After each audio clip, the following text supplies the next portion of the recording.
We went from a general form of the wave using the definitions of omega and k, and we added a background state in general form as well.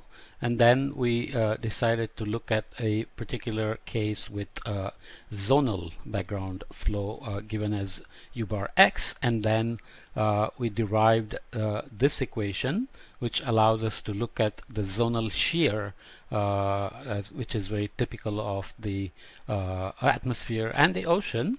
And let's see what this means in terms of the real world in a very simple sense. We will come to very specific and complicated cases in the later chapters, but here we are just getting oriented to the kinematics of the wave. So the change in longitudinal wave number along a ray path, we already know what a ray path is. We call it ray path because it's not very simple when you have these complicated waves interacting with the background state, as the example I showed of the Rossby wave path from the Pacific into the Indian Ocean having two paths. Those ray paths depend on various parameters in the background state that create complications, and there are waves propagating in all sorts of directions. Okay, so dk dt in that case can be written as partial k partial t plus u bar x plus the Doppler shifted frequency derivative with respect to k times dk dx in the longitudinal direction, which we can rewrite as partial k partial t plus cgxd dk dx. Here this is the Doppler shifted group velocity in the longitudinal direction.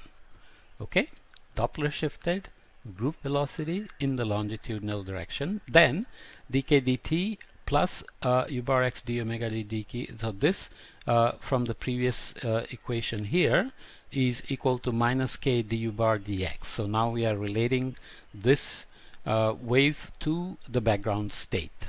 So how the background state is going to interact with the wave, or how the wave is interacting with the background state, and how its wave number and frequency are modulated, and what we call the Doppler shifted because of the background state. Okay, this can be written as the total derivative dk dt. So you have the time derivative and the advection term equal to minus k du bar x dx, where u bar, the zonal flow, we have simplified it to just a longitudinal direction, just for simplicity.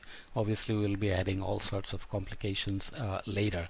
So here of course ddt is the total derivative following the local group velocity. So we are following the wave group of waves, not just individual waveform. Okay, so in this case, if du bar dx is less than 0, should be bar there, sorry, u bar is decreasing towards the east.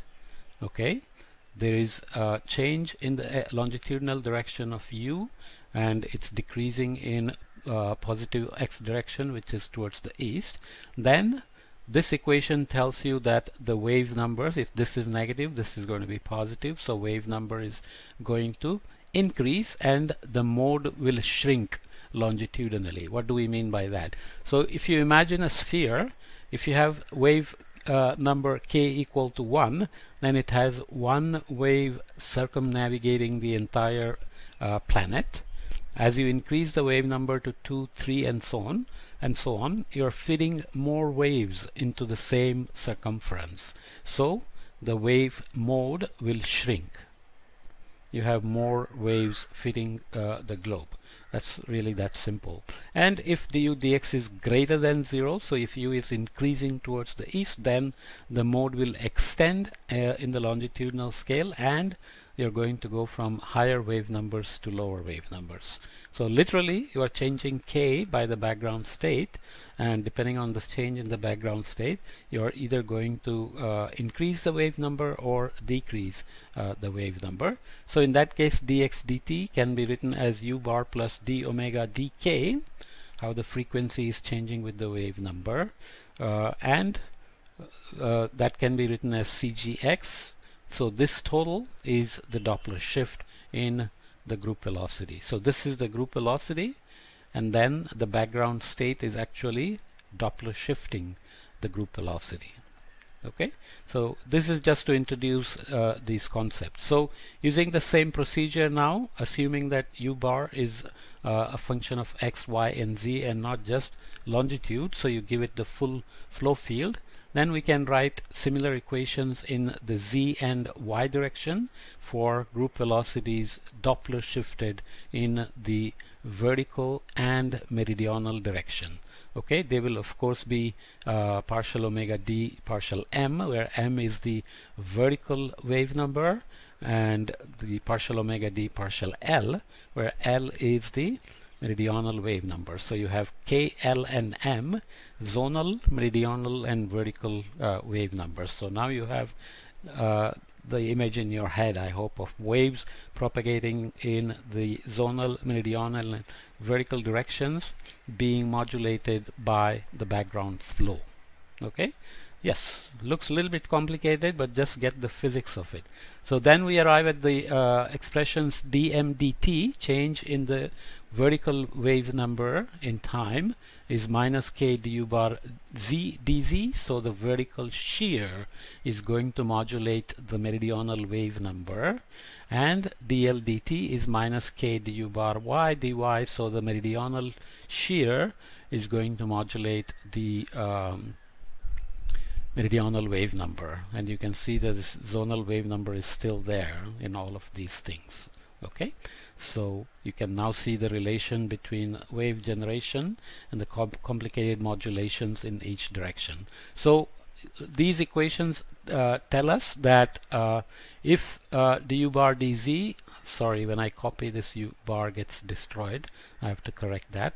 The vertical wave number will increase or decrease depending on the sign of the vertical shear. A negative shear will decrease m and increase the vertical scale. So similar to what we did in the horizontal, you can imagine wave numbers feeding the vertical height of scale of the atmosphere. So wave number can increase or decrease depending on what the vertical shear is doing. And 4.4c, which is for the meridional case, again states that the lateral shear can decrease or increase the meridional wave number depending on the sign of the shear, and the scale of the waves can change. So obviously we have this strong variable background state. We talked about the OLR with sea surface temperatures shown in the map here. On top of that, we are showing the seasonal cycle of the Walker cell for the equator, which is what we want to focus on. At 25 north and 90 east we can ignore, but basically it tells you that there is complicated background state along longitudes. So even the assumption we made of u bar and du dx and so on have to be modified to deal with much more complicated background state and the interactions of the background state with the waves, or the waves with the background state. Most of the analysis that we find going back all the way to Matsuno's seminal work in the 1960s, they do it with either a stationary background state or background state being at rest. But in the real world, these interactions are very complicated and we have to account for those, and we're just getting